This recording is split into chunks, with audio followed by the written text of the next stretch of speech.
ومن تبعهم بإحسان إلى يوم الدين. أما بعد، معزز سامعین و سامعات، تاریخ عالم میں ہزاروں عظیم الشان ہستیاں پیدا ہوئی اور ہو رہی ہیں، جن میں بہترین مصلحین ہیں تو بہترین سیاستداں بھی، عمدہ فلسفہ دراز ہیں تو بادشاہ اور حاکم بھی، شیریں مقال واعظ ہیں تو آتش بیاں خطیب بھی.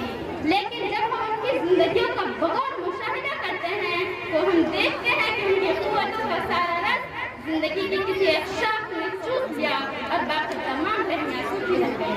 ان کی زندگی کا ایک پہلو روشن ملتا ہے تو دوسرا پہلو تاریخ. ایک طرف اطاعت ہے تو دوسری طرف تفریح، ایک طرف خیر ہے تو دوسری طرف سر. لیکن نبی کریم صلی اللہ علیہ وسلم ایک ایسی ہماری شخصیت کے مالک ہیں جن کی زندگی کا ہر پہلو کامل و مکمل ہے. جلال ہے تو جمال بھی ہے، روحانیت ہے تو مادیت بھی، دین ہے تو دنیا بھی، اپنے خالق سے لگاؤ ہے تو اس کے بندوں کے ساتھ محبت و شفقت بھی، سخت اجتماعی نظام ہے تو فرد کے حقوق کا احترام بھی، گہری مذہبیت ہے تو ہماری سیاست بھی، قوم کی قیادت میں انہمام نظر آتی ہے. حاضرین و حاضرات محفل، نبی کریم صلی اللہ علیہ وسلم دنیا کی پچھلی تاریخ سرزمین میں سب سے جاہل قوم میں محفوظ ہوئے، جو علم و تمدن سے عاری، دولت و ثروت سے خالی، سامان و اسلحہ سے محروم اور ہر قسم کی دنیاوی اموال کی طاقت سے تہی محروم. آپ صلی اللہ علیہ وسلم کا ظہور ایک ایسے پرآشوب ماحول میں ہوا جبکہ پوری انسانیت اور خاص طور پر سرزمین عرب تاریخیوں کی اتھاہ سمندر میں غوطہ زن تھی، جہاں جانب دورے بشر کی رات چھائی ہوئی تھی اور تمدن کی صبح اب تک جھلکا کر نہیں ہوئی تھی. ہر طرف جنگ و جدال، لوٹ مار، شرم و کباب کا دور دورہ تھا. غرضی کے انسان خواہش پرستی کے راستہ پر گر کر درندہ اور چوپائیوں کی زندگی گزار رہا تھا. لیکن آپ نے بدی کے ہلاکت انگیز گردابوں سے لڑ کر تمام اولاد آدم کی نجات کا راستہ کھولا، تمدن کی کشتی کی پتوار سنبھالی اور پھر اسے ساحل ناز کی جانب رواں دواں کر دیا. یہ ایک ایسا عظیم عالمگیر انقلاب تھا جس کے نتیجے میں وہ قوم جو شتر بانی کا گنوارہ تھی، شتر بانی کے پس مقام سے اٹھ کر جہاں بانی اور کشن خوشائی کے بلند ترین مقام پر پہنچ گئی، وہ قوم جن لڑکیوں کی پیدائش کو باعث حال تصور کرتے ہوئے اسے زندہ زدگور کر دیتی تھی، وہی قوم اس کی عزت اور عزت کی حقیقی مثالی محافظ بن گئی. وہ قوم جو عمل زندگی میں انصاف سے ناآشنا تھی، عدل و انصاف کی خوبر بن گئی اور تاریخ کے ابواب میں دشمنوں کے ساتھ بھی عدل و انصاف کر کے ایک غریب باپ کا اضافہ کر دیا. وہ قوم جس کے نزدیک عزت کا معیار رنگ و نسل، حسب و نسب اور مال و دولت تھا، اس نے تقویٰ، پرہیزگاری، احسان اور مکارم اخلاق کو عزت کا معیار بنایا.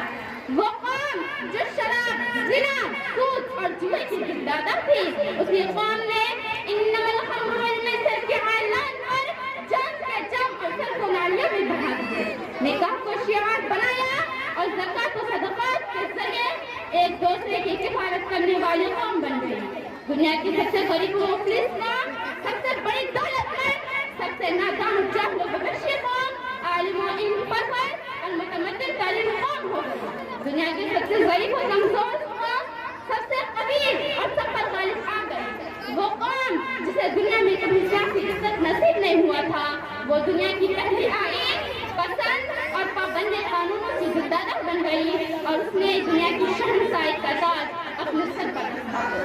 خود نہ تھے جو راہ پر اوروں کے رہبر بن گئے، خود نہ تھے جو راہ پر اوروں کے رہبر بن گئے، کیا نظر تھی جس نے مردوں کو مسیحا کر دیا. غرض آپ صلی اللہ علیہ وسلم کے عالمگیر انقلاب کے نتائج کو بیان کرنا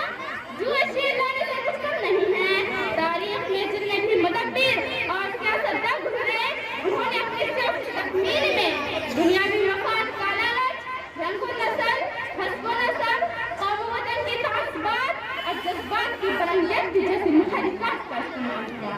لیکن نبی کریم صلی اللہ علیہ وسلم نے صرف اللہ کی بندگی اور اطاعت، عالمگیر انسانی اخوت و محبت، ہماری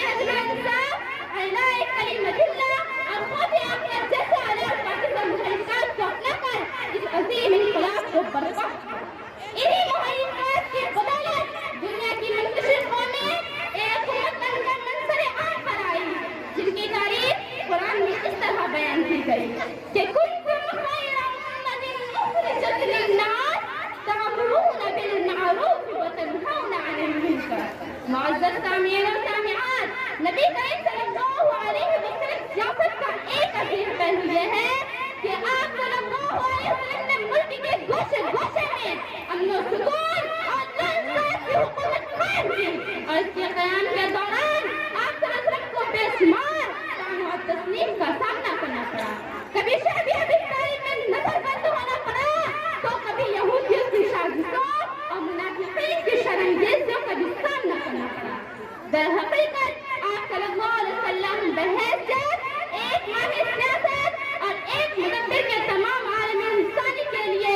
کاملہ مکمل اور بے مثال نمونہ تقلید ہے، لیکن افسوس آج تمام عالم انسانی اپنا دونوں سقراط، جانسن آف مارکس اور آئنسٹائن جیسے لوگوں کو بلا تفریق ہر مسلم کے لوگ اپنا آئیڈل مانتے ہیں، اور نبی کریم صلی اللہ علیہ وسلم جیسی عظیم ہستی کو اپنا آئیڈل ماننے میں انہیں بے سماعت اور اسماعت حائل ہو جاتے ہیں۔